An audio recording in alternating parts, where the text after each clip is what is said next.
7, 6, 5, 4, 3, 2, action! Woo! Woo! Oh, thank you. Thank you. First, I really do want to thank you for being here. You know, you're taking time out of your day, so I really appreciate each one of you showing up and just being here with me. I'm 3.5 months in Oregon from California. Lived in California all my life. I've only been in Roseburg for 3.5 months. And now I've met all these wonderful people. Yay. Thank you, universe. Thank you. I am the world's only happiness specialist. That's not funny. That's great. No. And how did I become a happiness specialist? I'm going to tell you about that. And I'm also going to give you my definition for happiness. We all have a different definition. We're as different as our fingerprints. So I'm going to give you my definition and see if it jives with yours. I'm also going to share with you what to practice, because being happy is a practice, just like anything else, just like a doctor or an opera singer or a musician. It's a practice. And so I'm talking about what you practice every day, because things that we do, every common behavior, actually subtracts from our peace and from our happiness.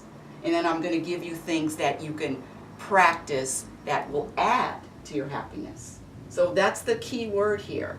It's not about motivation, it's about do you prioritize wanting peace, wanting happiness more than anything else in the world, more than anything, more than health, more than money, more than relationships, more than anything. Is it a priority? Ugh. And I have to say that years ago, when I was, don't tell anybody, but I was a itch on wheels. And it was my way or the highway. Very judgmental. I knew what was wrong with everybody out there. I knew what their problem was. And I loved to argue. I was a control freak, all of those things, and I was miserable. I knew it because I was always fighting with someone, even if the wind was blowing the wrong way. And when I had my son, he's 32 now, someone came to me when he was about 12 years old. He signed his own report card. Why did my son sign his own report card? Because he got a D. And he didn't want to bring it to me because he knew what my reaction would be. That was a wake-up call. I wanted my son to be able to come to me for anything, and I needed to change. And I can't teach him by what I say. I can only teach him by what I do, my example. And so what? 32, you do the math. 12 years old, that's how long I've been on this journey. And I've come up with some pretty good stuff to share with everyone about what I've discovered. And I'm not saying that I know the answers, but I'll tell you what's been tried and tested. That things that I'm going to say will subtract. It's amazing. I'm also going to give you a surprise gift. I'm going to give you something that you can take away for the rest of your life. It's going to be the answer to all of your problems. It's going to be the solution to all of your worries forever. I got it here. I got it here. Oh, actually, it's in here. I got it in here. And then, well, questions. But I do have 2 rules for questions. I don't take hypothetical questions or philosophical questions. Who cares? I don't like going around and around and around in a circle. And I don't take questions about other people. My husband this, my boyfriend that, my children this. No, no, no. It's you. You ask me a question, what I can do. Those are the questions that I take. Put your seatbelts on. You ready? Yes. Ready. Huh? You sure? You ready? You want this? You want it?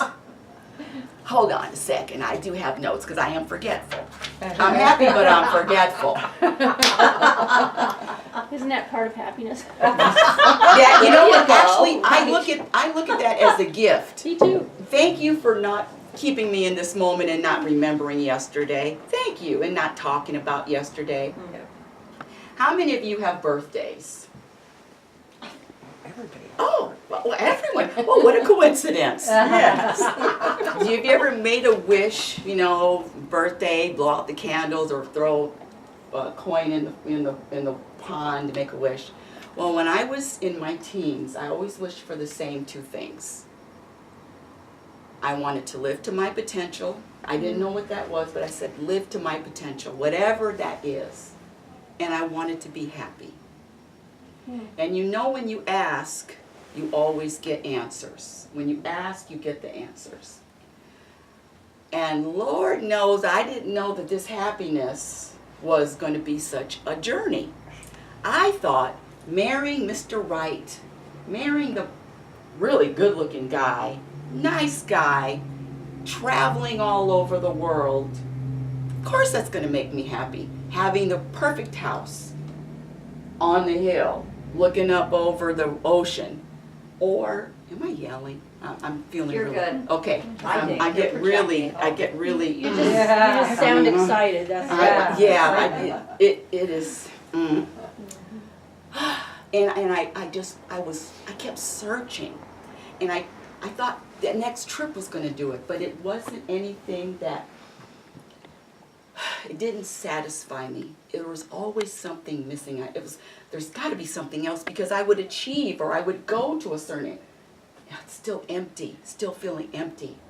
And then I finally, oh, happiness comes from within. Thanks. And there started the search. It's not out there. It's not about anyone else. It all is here. And my definition of happiness is pretend, and everybody's got a different one, but pretend you're out in the middle of the ocean and you're in a rowboat by yourself. Now, I mean the Atlantic Ocean, the real rough one, you know, with all the waves and the tornadoes and the up and down, up and down. You're standing in the boat and you're calm and you're peaceful, regardless of the storm, regardless of what's going on out there. Regardless of that, are you rooted in peace? Are you rooted in, I say peace, same thing as happiness for me. Same thing, balance, internal peace. Well, that happens only when you've practiced what? How many of you worry? Anybody worry? Any worriers here? My moments. What? sometimes. Well, you know what worrying is. I said put your seatbelts on. It's just a lack of trust. That's all it is. When you worry, it means you're not trusting. See how it always comes back? And then, again, going back to my son, I'm teaching him who I am, me being the example. I don't want him worrying about me or anybody else. No, so I had to practice trusting. I had to practice that. And now this kid who lives in New York for the last, 10 years, travels, I don't even know where he is. Sometimes he texts me, sometimes he doesn't. I'm not one of those moms that, you gotta text me back. I haven't heard from you in a week. No, because I trust that whatever happens to him, is supposed to happen to him. Whatever happens to me is supposed to happen to me. And I don't care what it is. There is a lesson, there is a gift in even the biggest storm. And that gift is, who knows what the gift is? Learning. Growing, learning, your betterment. There is a gift to it. And so when you know that, even if you don't know what it is, even if it feels like crap, and it does, trust me, I'm not running around here, oh, it's a great life, woo! No, stuff happens to me too. But I trust that whatever happens to me is going to take me to another level of consciousness, of knowing, of growth. how many of you have been to New York? Have you ever been to the World Trade Center all before they blew it up? All the way to the top in the late 90s, 98, my son and I took a trip. When you go all the way up to the top to the world on the World Trade, you could look down and see planes flying. You could look down and see the top. Yeah, you could, small planes. Looking, what? And the Brooklyn Bridge, you look down. So that's all I'm saying. Growth is, all it is getting yourself to a level where you can see differently than when you see in the lobby or you see on the 10th floor.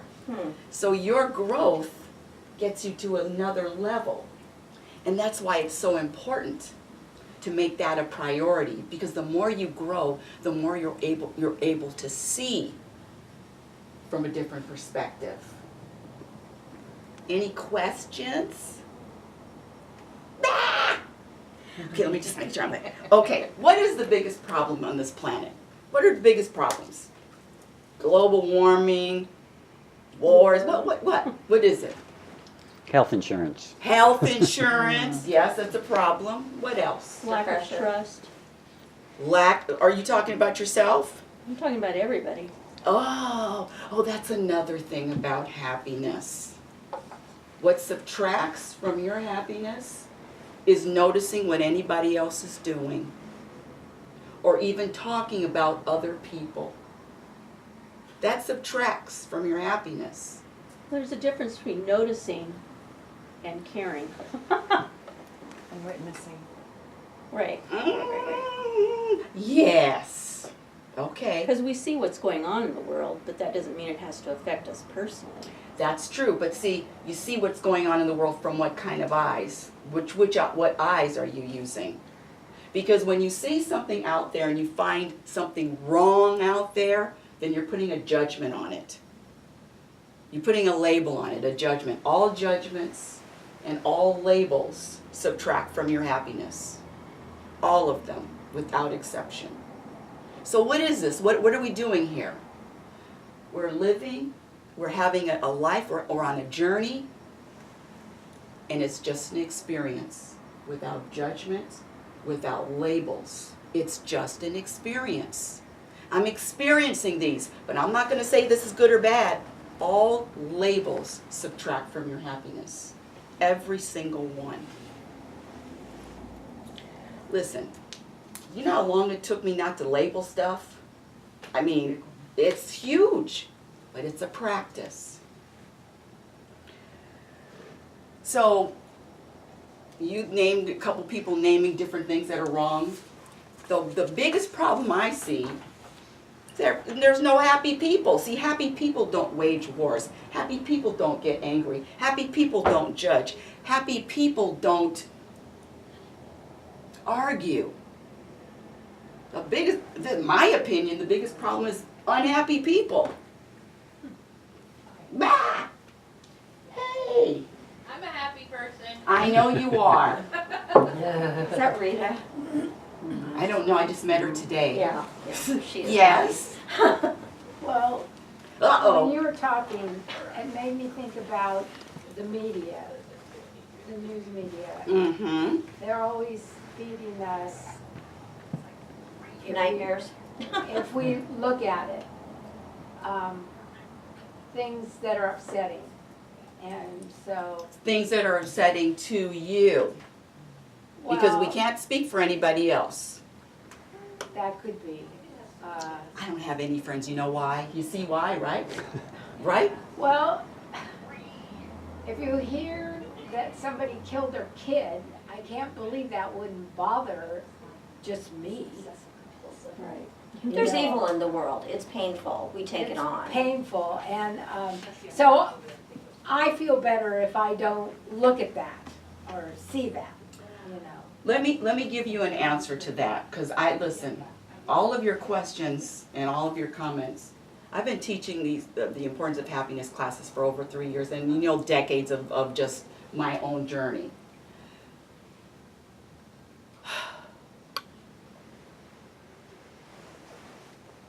Okay, how do I say this? When you go into a dark room, pitch black, and you turn on the light, what happens? The darkness goes leaves. away. There is no darkness. So the brighter you are, the more light. The darkness.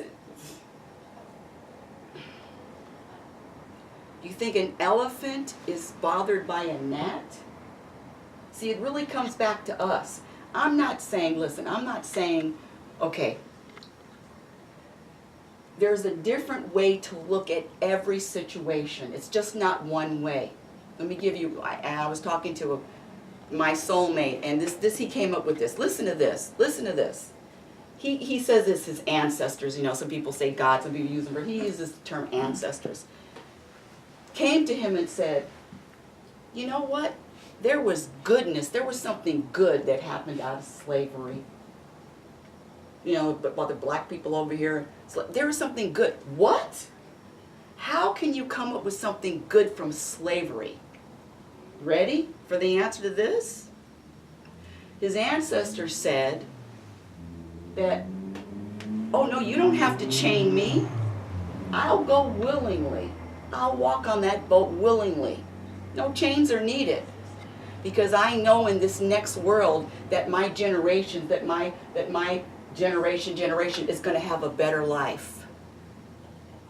See, that's a different perspective. It's a little deeper.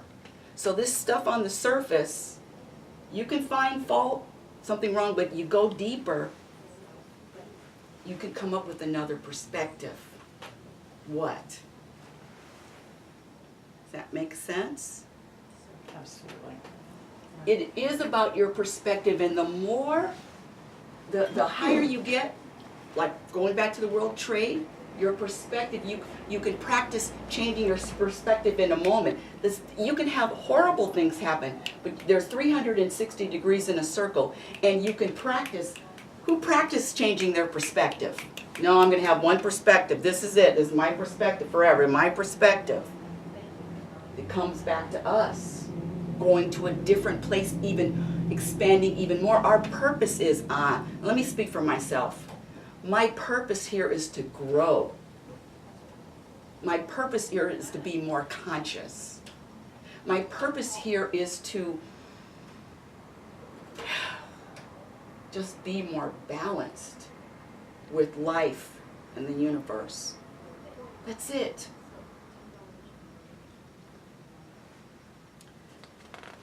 Give me some addictions. Horrible addictions. Drugs. What? Overeating. Overeating, drugs, alcohol. What? You know I'm going to hit you with something else, right? you know the trick question, right? Trick question. Come on. Eating, alcohol, drugs, shopping. My mother has QVC or HSN come in the house every day. Well, gossiping can be an addiction as well. Just gonna say, what about the addiction always being right? Oh, yeah. What about the addiction to control Absolutely. outside of yourself? The addiction to always seeing what's wrong instead of what's right. The addiction to complaining. The addiction to negativity. How about this? The addiction to sharing bad news. Did you hear what's on? Ooh. I came from California. Listen, and I worked at the Attorney General's office, and I mean there was always bad news. People couldn't wait to share what was on the news. What is that? But see, that's a programming. That's where we've come. But see, we all can be different. We all can be the example of something different. All of us. Or not. Who's ready to make a new priority? I had the little questionnaire.